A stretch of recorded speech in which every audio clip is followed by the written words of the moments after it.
Баршаңызға қайырлы күн достар, менің каналыма қош келдіңіздер. Менің есімім Жазира. Бүгін мен сіздермен өте дәмді, ерекше болып шығатын асқабақты тосап дайындайтын боламын. Видеоның соңына дейін қараңыздар. Құрамына керекті заттар: асқабақ, апельсин, лимон, қант және су қажет болады. Ең алдымен ыдысымызға қантымызды салып, оның үстіне суымызды құйып, сироп дайындаймыз. Осы кезде апельсиніміздің сыртқы қабығынан тазалап, видеода көріп тұрғандарыңыздай турап шығамыз.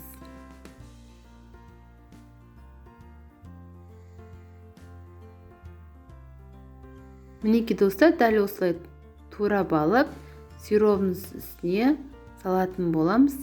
Лимонды да дәл солай сыртқы қабығынан тазалап, турап аламыз.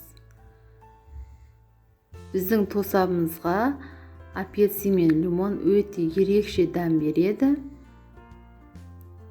Тіпті асқабақтан жасалғанын деп мүлде ойламайсыз.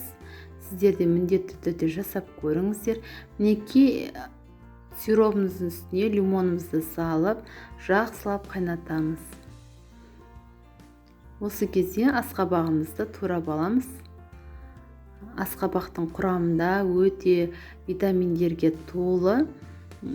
Міндетті түрде шама келгенше жеп тұру қажет. Асқазан, ішек жолдарына өте пайдалы.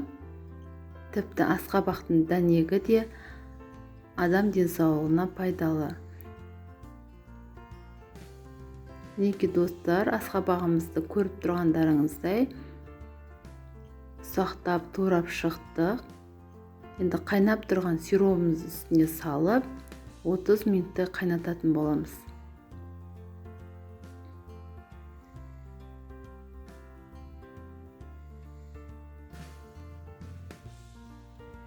Мінекей достар, дәл осылай орташа отқа қойып, 30 минут қайнатып аламыз. 30 минуттан кейін өшіріп, суытамыз. Жақсылап суығаннан кейін тағы да 10-15 минут қайнатамыз. Уже бізде тосабымыз дайын болады. Мінекей достар, өте дәмді әрі ерекше болып шығады.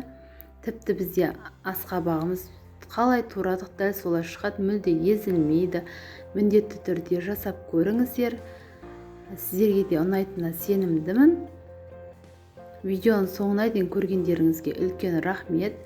Менің каналыма тіркелмесеңіздер, міндетті түрде тіркеліп, лайк басып, пікір қалдыруды ұмытпаңыздар.